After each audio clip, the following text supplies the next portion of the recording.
Anda menonton Buletin 1.30 bersama saya Ramzan Muhammad Saufi. Tajuk utama tengah hari ini, anggota JPJ maut terlibat kemalangan 3 kenderaan.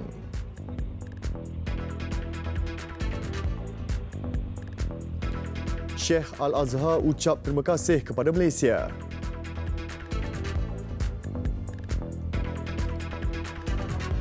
Pentadsiran baru SBP diumum dalam masa terdekat.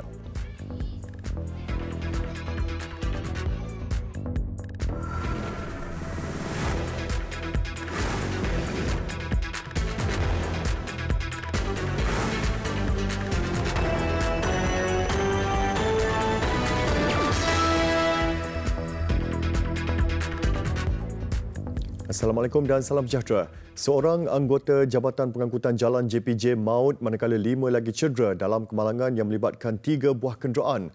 Kejadian berlaku di kilometer 35 Jalan Kuala Terengganu, Kota Baru di Kuala Nerus petang semalam. Sebelum kejadian, mangsa Hishamuddin Abdullah 27 tahun, anggota JPJ Macang Kelantan dalam perjalanan pulang bercuti ke kampung di Marang, Terengganu. Bagaimanapun setibanya di lokasi kejadian kira-kira jam 4.30 petang, kereta jenis Honda Civic yang dipandu mangsa dipercayai terbabas sebelum bertembung dengan sebuah kereta perdua kancil yang datang dari arah bertentangan. Kereta mangsa yang melintang di tengah jalan kemudian dilanggar sebuah kenderaan SUV jenis Nissan X-Trail yang gagal mengelak. Mangsa yang mengalami kejeraan teruk di kepala meninggal dunia di tempat kejadian. Pemandu perdua kancil tidak mengalami kecederaan, manakala pemandu kenderaan SUV bersama 5 penumpang turut mengalami kecederaan ringan. Ketua Jabatan Siasatan Penguatkuasaan Trafik Terengganu, Superintendent Abdul Razak Hassan mengesahkan kejadian. Mayat mangsa dihantar ke Hospital Sultanah Nur Zahirah untuk bedah siasat.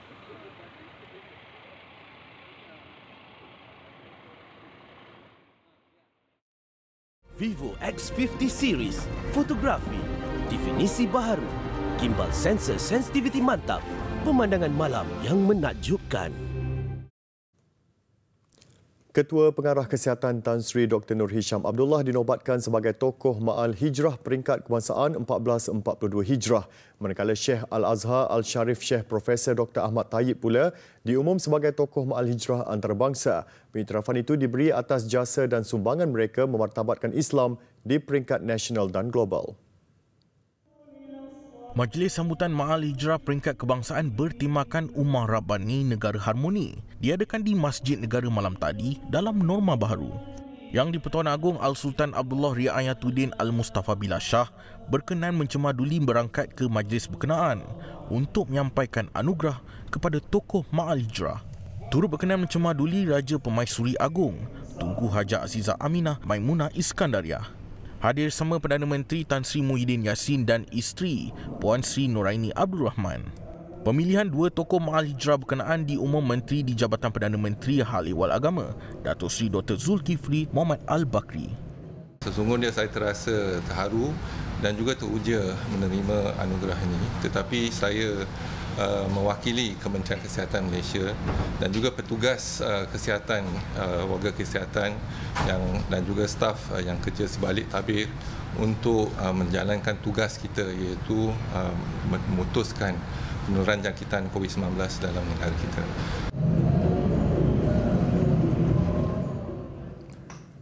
Dalam pada itu, Sheikh Al-Azhar Al-Sharif Sheikh Profesor Dr. Ahmad Tayyib mengucapkan terima kasih kepada Malaysia di atas penggunaan anugerah tokoh Ma'al Hijrah antarabangsa 2020 kepadanya. Beliau yang dipetik bernama memaklumkannya dalam satu hantaran berbahasa Arab menerusi akaun Facebook rasmi Universiti Al-Azhar hari ini.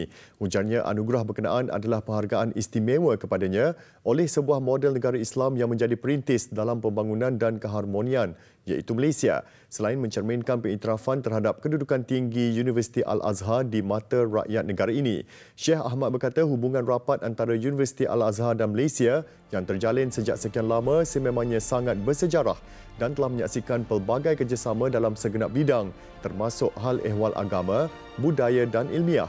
Beliau turut menyatakan akan melakukan lawatan ke Malaysia dalam masa terdekat bagi memenuhi jemputan Perdana Menteri.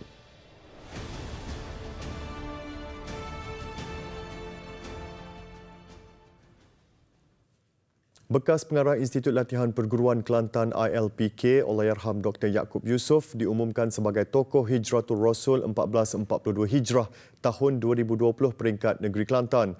Beliau menerima wang tunai RM10,000, hadiah dan sijil penghargaan dari Tengku Temenggung Kelantan, Tengku Muhammad Rizam Tengku Abdul Aziz, mewakili Sultan Kelantan Sultan Muhammad Kelima. Allahyarham yang meninggal dunia pada 12 Ogos lalu adalah pengasas Institut Latihan Kepimpinan dan Perkaderan Dakwah Islamiah Ilham. Beliau dihargai kerana menjadi arkitek penting dalam permukasaan dan pelaksanaan program di bawah dasar membangun bersama Islam, antaranya Dasar Pendidikan Rabbani Negeri Kelantan. Allahyarham juga seorang ilmuwan dan tokoh yang berusaha keras dalam menyampaikan risalah ilmu tarbiyah dan dakwah, termasuk membina sebuah institusi ilmu, menjalankan program ijazah pendidikan Islam dan membina modul dakwah bagi melahirkan generasi yang cintakan Islam. Majlis sambutan Hijratul Rasul diadakan di Masjid Al-Sultan Ismail Petra, Kubang Krian yang turut dihadiri Menteri Besar Kelantan Datuk Ahmad Yaakob dan Barisan Exco Kerajaan Negeri. Pensyarah Universiti Kebangsaan Malaysia UKM, Muhammad Syarul Imran Lim Abdullah pula menerima anugerah tokoh saudara kita negeri Kelantan sebagai menghargai sumbangan dalam dunia penulisan, sastra dan sejarah dunia Melayu serta penulisan mengenai Cina peranakan di negeri itu. Beliau menghasilkan puluhan buku dan penulis baru, antaranya bertajuk Komuniti Cina Muslim Peranakan Kelantan, Isu dan Cabaran dalam Mengimarakan Syiar Islam di Bumi Serambi Mekah. Vivo X50 Series, fotografi, definisi baharu, gimbal sensor sensitiviti mantap, pemandangan malam yang menakjubkan. Pentaksiran baru bagi kemasukan murid tahun 6 dan pelajar tingkatan 3 ke Sekolah Berasrama Penuh SBP akan diumum dalam masa terdekat. Menteri Kanan Pendidikan Dr. Razi Jidin berkata, ia diperkenal susulan keputusan Kementerian Pendidikan memansuhkan ujian pencapaian sekolah rendah UPSR dan pentaksiran tingkatan 3 PT3 tahun ini. Masa saya umumkan bahawa kita batalkan UPSR dan PT3 pada tahun ini, memang dah ada kaedah-kaedah yang boleh dilaksanakan. InsyaAllah ianya akan dapat dilaksanakan dengan baik dengan kaedah-kaedah, sebab sepanjang tempoh ini pun pelajar dah dinilai. Daripada dia masuk darjah sekolah darjah 1 pun dia dah dinilai, ya. Perkembangan dia pun kita dah ikut, kita dah lihat, dan rekodnya pun ada. Jadi banyak maklumat-maklumat yang telah kita ada. Dan bila sekolah dah dibuka semula dan proses assessment itu pun boleh diadakan dalam bilik darjah dan sebagainya. Beliau berkata demikian ketika ditemui media di pejabatnya di Putrajaya. Jelasnya kaedah pentaksiran bilik darjah PBD akan terus digunakan bagi murid dan pelajar lain. Mengulas isu keberkesanan pemansuhan sistem peperiksaan murid tahap 1, beliau berkata pihaknya juga sedang menilai perkara itu. Ia termasuk dari aspek pendaftaran pelajar bagi mata pelajaran sains, teknologi, kejuruteraan dan matematik STEM.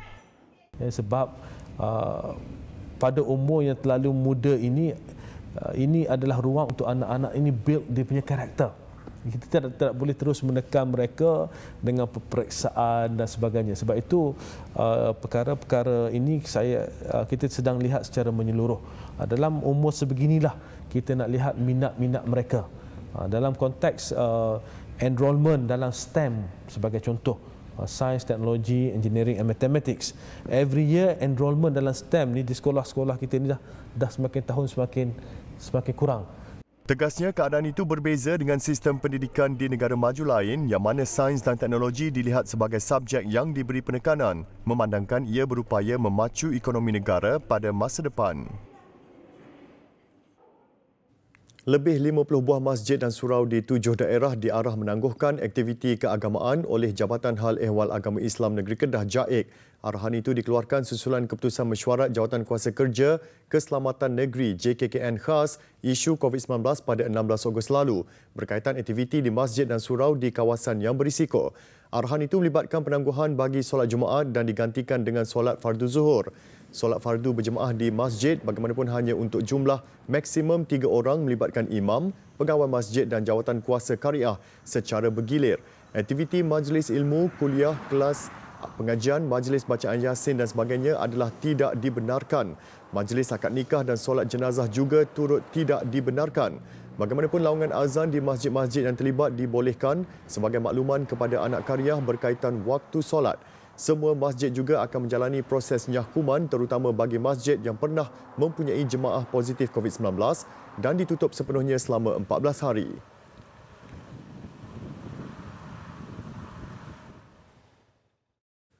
Seramai 1,000 penduduk Kampung Batu 5 dan Kampung Batu 6 di Gua Musang, Kelantan meminta kerajaan mempercepatkan pembinaan sebuah jambatan melintasi Sungai Galas di kampung berkenaan yang runtuh ketika banjir pada 12 Julai lalu. Masalah itu menyebabkan lebih 100 pelajar dari kampung terbabit tidak dapat ke sekolah kerana tiada laluan selamat untuk mereka. Ikuti laporan Syahnun Hanif Abdullah Suhaimi. Selepas jambatan konkrit yang dibina pada tahun 2006 ini runtuh, lebih 500 penduduk sukar berulang-alik untuk bekerja, pergi ke kebun atau ke klinik kesihatan. Mereka tiada pilihan bagi laluan lain sehingga menyebabkan penduduk terpaksa hanya menyimpan kereta di rumah sehingga ada jambatan sementara dibina. Penduduk terpaksa mengambil risiko menggunakan jambatan kereta api untuk berulang-alik ke Bandar Gua Musang setiap hari. Mereka memasang dawai di jambatan kereta api itu untuk mengelak terjatuh ketika menggunakan laluan itu. Terutamanya untuk anak-anak sekolah, orang-orang sakit dan untuk mengeluarkan hasil-hasil pertanian. Terpaksa melintasi jambatan kereta api. Sebab kereta pun banyak lagi dalam ni, waktu-waktu bik, anak nak pergi sekolah memang, lah kalau dia main pukul 6 pagi tu kan, nak bawa anak lagi, mana tak ada jalan lain dah kata. Adun Nenggiri Abdul Aziz Yusof berkata pihaknya telah menghantar permohonan kepada Kementerian Pertahanan bagi membina jambatan sementara, terutama menjelang musim terkujuh November nanti. Saya bagi pihak rakyat di sinilah memohon kerajaan untuk membina segera jambatan ini. Saya telah pun membuat permohonan kepada Kementerian Pembangunan Luar Bandar untuk kerajaan melalui Kementerian Luar Bandar ataupun Kesedar untuk membina semula jambatan ini. Jambatan Gulamat yang ada di belakang saya ini, iaitu jambatan kereta api, kini menjadi satu-satunya laluan untuk penduduk kampung berulang-alik. Namun jambatan itu berbahaya kerana hanya boleh dilalui oleh motosikal, berbahaya kepada pejalan kaki. Oleh itu penduduk di sini berharap jambatan sementara dapat dibina segera kerana kalau tidak, anak-anak mereka sukar atau mungkin hampir tidak dapat ke sekolah. Itu sahaja laporan saya, Syahnun Hanif Abdullah Suhaimi daripada Gua Musang untuk TV3. Kami nak jambatan! Kami nak jambatan! Kami nak jambatan!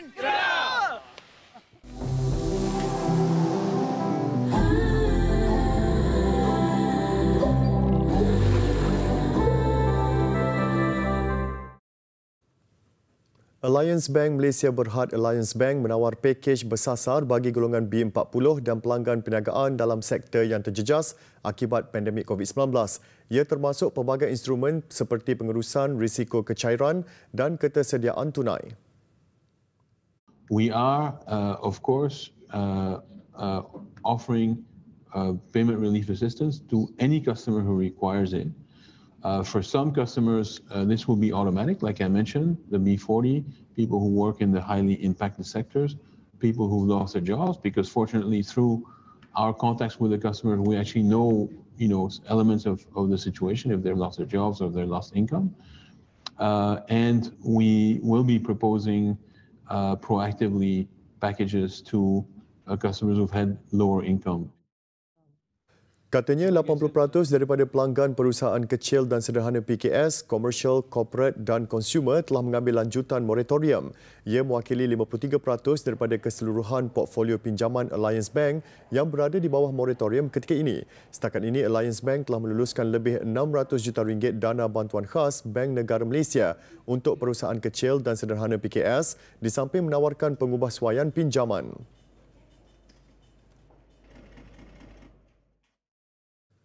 Pertumbuhan positif platform e-dagang membolehkan syarikat perkhidmatan penghantaran dan logistik merekrut tenaga kerja baru, khususnya individu yang terkesan akibat COVID-19. Ribuan peluang pekerjaan dalam sektor tersebut perlu diisi bagi memenuhi peningkatan mendadak pembelian secara dalam talian sejak 6 bulan lalu. We had to continuously hire drivers to help cope with the deliveries, the doubling of parcel deliveries during that time. So our fleet obviously scaled up proportionally to the volumes, and it will also continue to scale up until the end of the year actually. So we're looking to hire maybe a few hundred to a few thousand drivers in the next few years. Syarikat logistik ini sedang merekrut pemandu berkelayakan untuk menjadi sebahagian daripada tenaga kerja mereka. Mula beroperasi sejak 2014, Ninja Van mempunyai lebih 2,000 pekerja tempatan di Malaysia dan 20,000 pekerja di seluruh Asia Tenggara.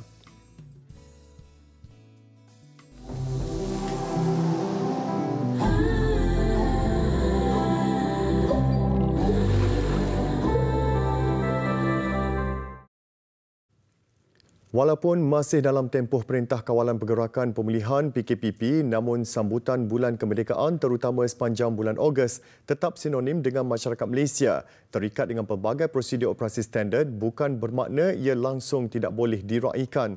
Dan sempena ulang tahun ke-63 kemerdekaan negara, Sekolah Kebangsaan Jabatan Putih Tawau Sabah mengambil inisiatif membina jalur gemilang menggunakan 1,400 biji botol air terpakai.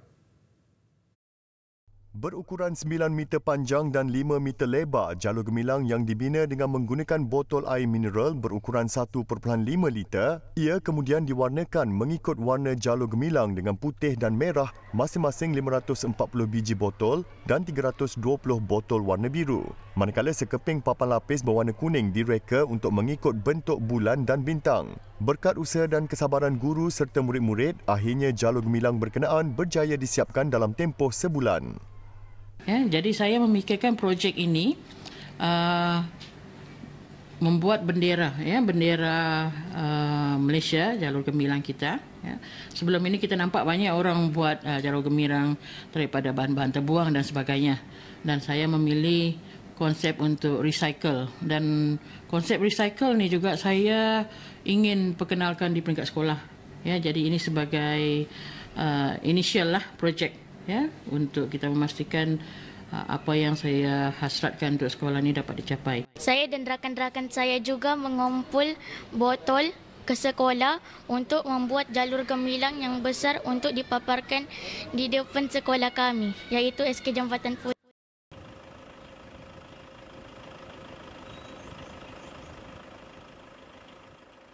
Besar impaknya. Selepas hasilnya, pantas menampilkan prosiding ini secara dalam keuangan maya. Berita di jari. Subscribe YouTube Bulletin TV3. Beralih ke laporan luar negara, Arab Saudi tidak akan mengikuti Emirat Arab Bersatu UAE dalam menjalin hubungan diplomatik dengan Israel sehingga rejim Zionis menandatangani perjanjian damai yang diakui secara antarabangsa dengan Palestin. Pendirian itu diutarakan Menteri Luarnya Putera Faisal bin Farhan Al Saud yang menolak kesepakatan itu hingga isu Palestin diselesaikan. Putera Faisal berkata pendamaian harus dicapai dengan Palestin berdasarkan perjanjian antarabangsa sebagai prasyarat untuk sebarang normalisasi hubungan. Dalam pada itu, Putera Faisal juga mengulangi kritikan dasar sepihak terhadap pencerobohan di tebing barat yang tidak sah dan merugikan dua negara. Namun optimis dengan perjanjian bahawa Israel bersetuju untuk menangguhkan penggabungan wilayah tebing barat. Arab Saudi tetap dengan pendiriannya dalam isu Palestin meskipun berdepan kritikan ekoran menjalinkan hubungan rahsia dengan Israel dalam beberapa tahun lalu.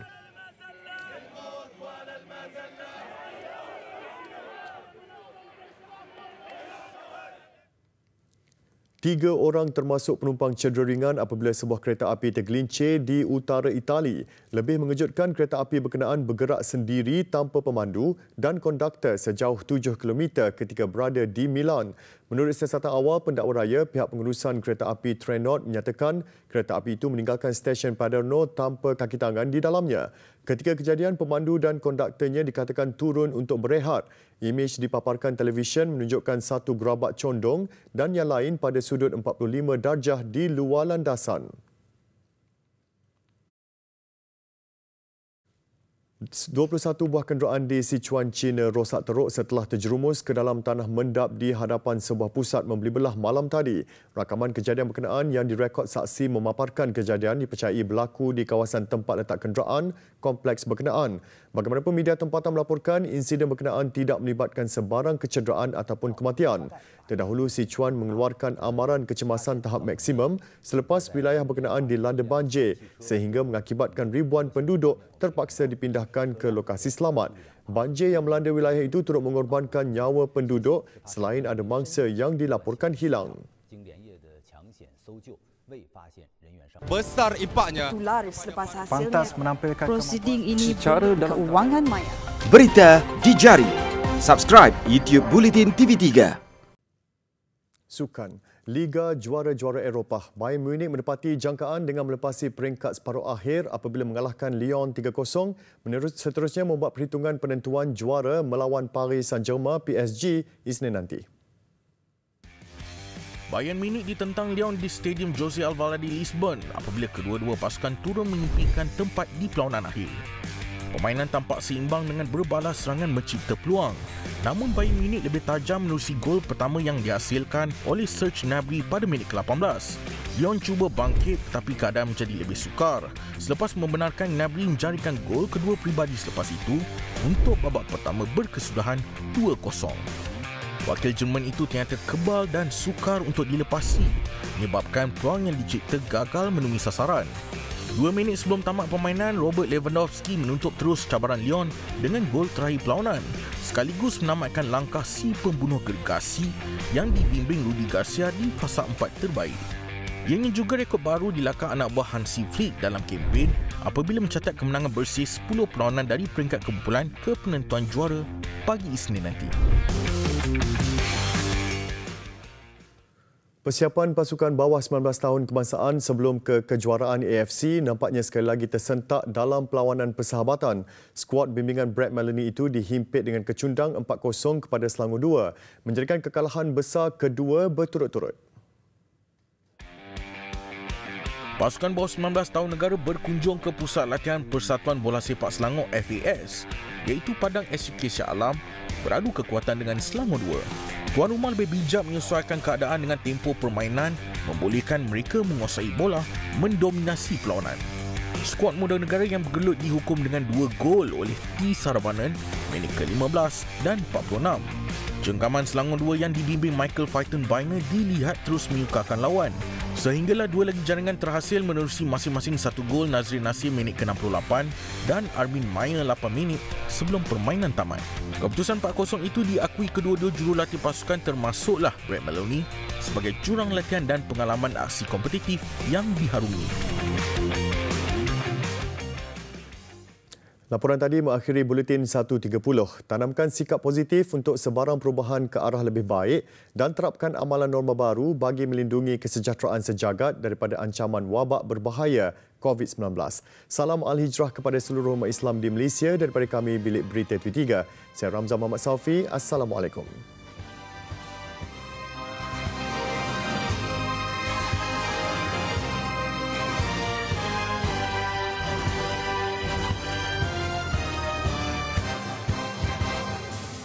Muharram detik permulaan perkiraan tahun Islam Hijrah, perpindahan Nabi dan umat Islam dari kota Mekah ke kota Madinah.